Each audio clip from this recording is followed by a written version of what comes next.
నమస్తే అండి, ఎలా ఉన్నారు అందరూ? బాగున్నారా? నేనైతే బాగున్నానండి. మీ అందరికీ అమ్మవారి ఆశీస్సులు ఎల్లప్పుడూ ఉండాలని కోరుకుంటూ, ఎవరైతే ఇంట్లో డబ్బు పెరగాలని కోరుకుంటున్నారో, అలానే బంగారాన్ని డబ్బుని పొదుపు చేయాలనుకునేవారు ఈ పౌర్ణమి రోజున ఇంట్లోనే చేసుకునే ఒక సులభమైన పరిహారం గురించి మనం తెలుసుకోబోతున్నాం. మరి ఆ పరిహారానికి కావాల్సిన వస్తువులు ఏంటి, ఏ రకంగా చేయాలి, ఈ విషయాలన్నీ కూడా చెబుతాను. ప్రతి వీడియోలో చెప్పే మాట, వీడియోని స్కిప్ చేయకుండా ఆఖరి వరకు చూడడానికి ప్రయత్నం చేయండి. అన్ని విషయాలు మీకు తెలుస్తాయి, చూసి చేసుకోగలుగుతారు.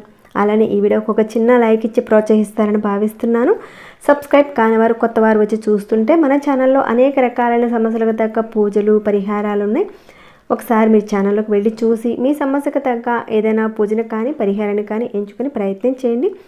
దాంతోపాటుగా సబ్స్క్రైబ్ కండి, బెల్ బటన్ ప్రెస్ చేయండి, ఆల్ అనే నోటిఫికేషన్ తప్పకుండా యాక్టివేట్లో పెట్టుకోండి. ఓకేనండి, ఇక మనం వీడియో మాటకు వెళ్దాము. ఎవరికైనా ముఖ్యంగా కావాల్సింది ఏంటి? డబ్బే కదండి. ప్రతి వ్యక్తి డబ్బు సంపాదించి ఉద్యోగం చేసినా లేదంటే వ్యాపారం చేసినా కానీ ఇలాంటి తదితర విషయాల మీద పూర్తి సామర్థ్యాలు పెట్టి కష్టపడి సంపాదించిన డబ్బులు మన ఇంట్లో స్థిరంగా ఉన్నప్పుడు మాత్రమే మనం సంతోషంగా ఉండగలుగుతాం. అలానే దానికి తోడు ఏంటంటే విలువైన బంగారపు వస్తువులు ఇలాంటివన్నీ కూడా అవసరాల కోసం కొంతవరకు పొదుపు చేసుకోవడం అనేది కూడా చేస్తూ ఉంటాం. అయితే ఒక్కోసారి ఎంత జాగ్రత్తగా ఉన్నా కానీ అనుకోని ఖర్చులు, ఎంత పొదుపు చేసినా కానీ ఆ సొమ్ము అనేది కరిగిపోవడానికి అవకాశం ఉంటుంది. కానీ ఇంట్లో డబ్బు అనేది పెరుగుతూ ఉండాలి. ఎల్లప్పుడూ వస్తు వాహనాలను సమకూర్చుకోవాలి. ఇదంతా ఎందుకు చెప్తున్నానంటే ఈ పరిహారం చేసుకోవడం వల్ల ఇవన్నీ కూడా మనకు సమకూరుతాయి. వీటన్నిటిని కూడా మనకు ప్రసాదించేది ఎవరు? ఆ శ్రీ మహావిష్ణువు, అలానే లక్ష్మీ అమ్మవారు. అలానే ఇప్పుడు మనకి రాబోయే ఈ పౌర్ణమి బుధవారంతో కూడి వస్తుంది. కాబట్టి బుధవారం అంటేనే మహావిష్ణువుకు సంబంధించిన వారంగా చెబుతారు. అలానే బుధుడు వారంగా కూడా చెప్తారనమాట. మనకు సంపద పెరగాలి, అలానే పిల్లల చదువుల్లో బాగా రాణించాలంటే విష్ణు భగవానుని పూజించడం వల్ల ఆ విష్ణుమూర్తి అనుగ్రహం మీ మీద పరిపూర్ణంగా లభిస్తుంది. మీరు ఏదైతే ఒక కోరిక కోరుకుంటారో అది తప్పకుండా నెరవేరుతుంది. బుధవారం రోజున విష్ణుమూర్తిని పూజించేటప్పుడు బుధుడికి సంబంధించిన గాయత్రి మంత్రాన్ని కూడా మీరు చదువుకుంటూ చేయాలి.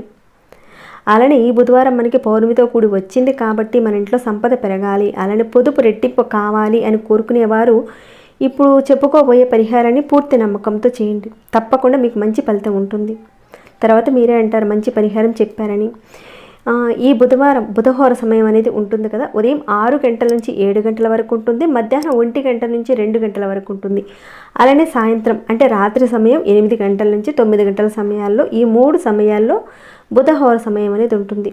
ఈ పౌర్ణమి రోజున మీరు లక్ష్మీ పూజ ఇలాంటివన్నీ కూడా ఎలా చేసినా కానీ సాయంత్రం సమయంలో మనం చంద్ర దర్శనాన్ని తప్పకుండా చేసుకోవాలి.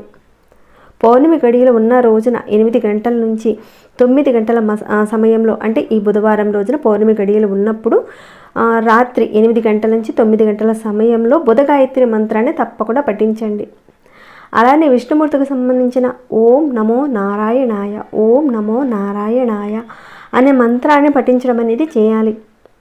రాత్రి 8 గంటల నుంచి 9 గంటల మధ్య ప్రాంతంలో మనం డబ్బులు దాచుకునే ప్రదేశంలో ఈ మూట పెట్టడం వల్ల మరింతగా సంపద పెరగడానికి అవకాశం ఉంటుంది. అలాగే అనవసరమైన ఖర్చులు తగ్గుతాయి, విలువైన వస్తువులు కొనడం అనేది మనకు కలుగుతుంది, ధనం అనేది పెరుగుతుంది. ఎవరైతే ఈ పరిహారం చేసుకుంటారో, మీరు ఏదైతే ఒక కోరిక కోరుకుంటారో తప్పకుండా అది నెరవేరుతుంది. ఈ పరిహారానికి మనకు కావాల్సింది ఒక తెలుపు రంగు వస్త్రం, అది కూడా కాటన్ వస్త్రం తీసుకోండి. కొత్త వస్త్రాన్ని తీసుకోవాలి. దానిని ముందు రోజు వాటర్లో కానీ లేదంటే గంగాజలంలో కానీ శుద్ధి చేసి ఉంచుకోండి. ఇక మీరేం చేస్తారంటే ఈ బుధహోర సమయంలో అంటే ఈ పౌర్ణమి రోజున వచ్చే బుధహోర సమయంలో ఆ వస్త్రాన్ని ఒక ప్లేట్లో పెట్టి చక్కగా దానిలో కొద్దిగా పసుపు అంటే ఒక చిటికెడు కానీ ఎంతైనా కాస్త వేయండి. ఆ తర్వాత కొద్దిగా కుంకుమ, అలానే కొద్దిగా అక్షింతలు కూడా పెట్టండి. ఇక ఆ వస్త్రంలో మనం ఒక పిడికెడు మెంతులు వేయాలి. మనం వంటల్లో ఉపయోగించుకుంటూ ఉంటాం కదా, వాటినే వేసుకోవచ్చు. అవి కూడా ఒక పిడికెడు వేయండి, సరిపోతుంది.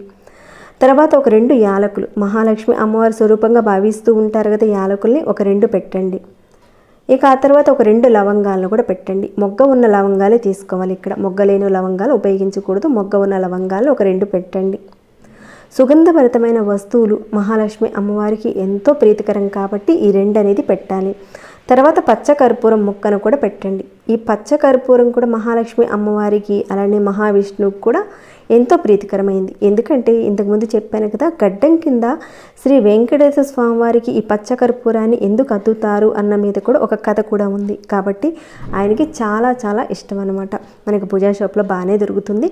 ఒకసారి అడిగి చూడండి, పచ్చకర్పూరం దొరుకుతుంది. ఖచ్చితంగా ఇక్కడ ఉపయోగించే వస్తువుల్ని ఈ పరిహారానికి వాడాలి.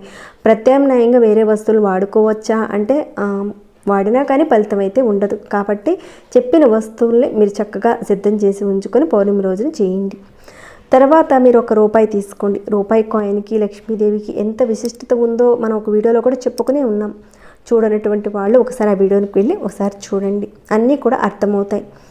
ఇలా మీరు వీటన్నిటిని కూడా వేసి చక్కగా మూట కట్టండి. ఇది ఎప్పుడు కట్టాలి అంటే కనుక మీరు సాయంత్రం దీపారాధన చేయడానికి ముందే రెడీ చేసి పెట్టుకోండి. ఇక బుధహోర సమయానికి ముందే చేయలేని వారు ఎవరైనా ఉంటే కనుక బుధహోర సమయంలో కూడా చేసుకోవచ్చు. దీనిని మనం డబ్బులు దాచుకునే చెక్క పెట్టెలో పెట్టుకుంటే చాలా చాలా విశేషం. ఎప్పుడైనా మనం డబ్బులు దాచుకునే చెక్క పెట్టెతో ఉంటే కనుక చాలా విశేషంతో కూడుకుని ఉంటుంది. కాబట్టి మీరు డబ్బులు ఎక్కడైతే మీరు దాచిపెట్టుకుంటారో ఆ చెక్క పెట్టెలో పెట్టుకోండి. సంపాదనకి ఏమైనా అడ్డంకులు ఉన్నా కానీ అవన్నీ కూడా తొలగిపోయి ఇంట్లో ధనం రావడం అనేది జరుగుతుంది. ఇక మనం రెడీ చేసుకున్న ఈ మూటని మీరు ఎక్కడైతే డబ్బులు దాచుకుంటారో ఆ చెక్క పెట్టెను దేవుడి దగ్గర పెట్టి, అలాగే ఒక ప్లేట్లో ఈ మూటను అనేది పెట్టి దీపారాధన చేసుకుని, తర్వాత మీరు బుధగాయత్రి మంత్రాన్ని 9 సార్లు జపిస్తూ కుంకుమతోనూ అలానే పూలతో అక్కడ కాస్త పెడుతూ చేయండి. మూట మీద కాకుండా పక్కన పెడుతూ చేయండి. ఇక పూజ మొత్తం పూర్తయిపోయిన తర్వాత ప్లేట్తో పాటు ఆ మూటను తీసుకువెళ్ళి ఎక్కడైతే చంద్రకిరణాలు పడుతూ ఉంటాయో, అంటే మీ బాల్కనీలో కావచ్చు లేదంటే మేడ మీద కావచ్చు, ఎక్కడైతే పడతాయో ఆ ప్లేట్తో పాటు అక్కడ పెట్టండి. 8 గంటల నుంచి అంటే రాత్రి 8 గంటల నుంచి 9 గంటల లోపల బుధహోర సమయం ఉంటుంది. కాబట్టి ఆ సమయంలోనే మనం పెట్టాలి. పెట్టిన తర్వాత కొద్దిసేపు గాయత్రి మంత్రాన్ని ఒక 9 సార్లు చదువుకోండి. ఇక తర్వాత దానిని ఇంట్లోకి తీసుకొచ్చి ఆ మూటని మీరు డబ్బులు దాచుకునే పెట్టెలో పెట్టి, తర్వాత ధూప దీప నైవేద్యాలన్నింటినీ కూడా చూపించి, తర్వాత డబ్బులు దాచుకుని ఆ పెట్టెని తీసుకువెళ్ళి మీ బీరువాలో అంటే మీరు ఎక్కడైతే కబోర్డ్లో పెట్టుకుంటారో అక్కడ పెట్టండి. ఇదంతా మనం ఎప్పుడు చేయాలి? ఈ మూటను తయారు చేసుకోవడం ముందైనా చేసుకోవచ్చు, లేదా బుధహోర సమయంలోనైనా చేసుకోవచ్చు. కానీ మీరు చేసుకున్న తర్వాత పూజలో పెట్టుకునేది బుధహోర సమయంలోనే పెట్టాలి. చంద్రకిరణాలు పడే చోట మీరు చూపించేది కూడా బుధహోర సమయంలోనే చూపించాలి. అలానే బుధహోర సమయంలోనే ఈ మూటని డబ్బులు పెట్టెలో పెట్టి బీరువాలో పెట్టుకోవాలి. సరే, ఈ రకంగా పెట్టిన తర్వాత మరి ఎన్ని రోజుల పాటు ఉంచాలి అని మీకు ఒక డౌట్ కూడా వచ్చే ఉండొచ్చు. చెప్తానండి. మీరు ఈ పౌర్ణమికి పెట్టారు, తర్వాత వచ్చే పౌర్ణమి వరకు మీరు ఉంచండి.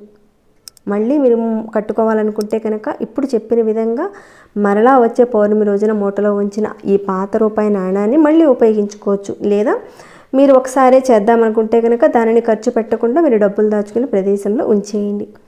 ఇలా చేయడం వల్ల మన ఇంట్లో ఉన్న సంపద పెరుగుతుంది. అనవసరమైన ఖర్చులు తగ్గడానికి అవకాశం ఉంటుంది. ఇక ఆ వస్త్రాన్ని, మెంతులు వాటన్నిటిని కూడా ఒక చెట్టు మొదల్లో పెట్టండి. మళ్ళీ వచ్చే పౌర్ణమి రోజున మీరు చేద్దామనుకుంటే కనుక తిరిగి అదే వస్త్రాన్ని అంటే వాడిన వస్త్రాన్ని మీరు మళ్ళీ ఉపయోగించుకోవచ్చు. ఈ రకంగా మీరు ఈ పౌర్ణమి రోజున చేసుకోండి. మీ ఇంట్లో సంపద పెరగడానికి అవకాశం ఉంటుంది. వస్తువులు కొనుక్కునే అవకాశం వస్తుంది. ఆ మహాలక్ష్మి అమ్మవారు మీకు కలగ చేసేలా అనుగ్రహిస్తుంది. ఇక్కడ చూసుకున్నట్లయితే పెద్ద ఖర్చుతో కూడింది కూడా కాదు. కాకపోతే కాస్త టైం అనేది మనం పెట్టాల్సి ఉంటుంది అంతే. తప్పకుండా ఈ పౌర్ణమి రోజున చేయడానికి ప్రయత్నం చేయండి. మీకున్న సమస్యలు తీరుతాయి. అలానే మీకున్న కోరికలన్నీ కూడా తీరాలని ఆ మహాలక్ష్మి అమ్మవారిని ప్రార్థిస్తూ ఇక ఈ వీడియోని ఇంతటితో ముగిస్తున్నాను. ఇంకేమైనా డౌట్స్ వస్తే కనుక అడగండి, రిప్లై ఇస్తాను. మీ మనసుకి ఎలా అనిపించిందనే మాట కూడా చెప్పండి. ఇంకా లైక్ చేయని వారు ఎవరైనా ఉంటే కనుక ఒక వచ్చిన లైక్ చేయండి, సబ్స్క్రైబ్ కండి. ప్రతిరోజు మన ఛానల్లో ఉన్న వీడియోస్ని చూస్తూ ఉండండి. మరొక భక్తి వీడియోలో మళ్ళీ మిమ్మల్ని కలుసుకుంటాను. అంతవరకు సెలవు.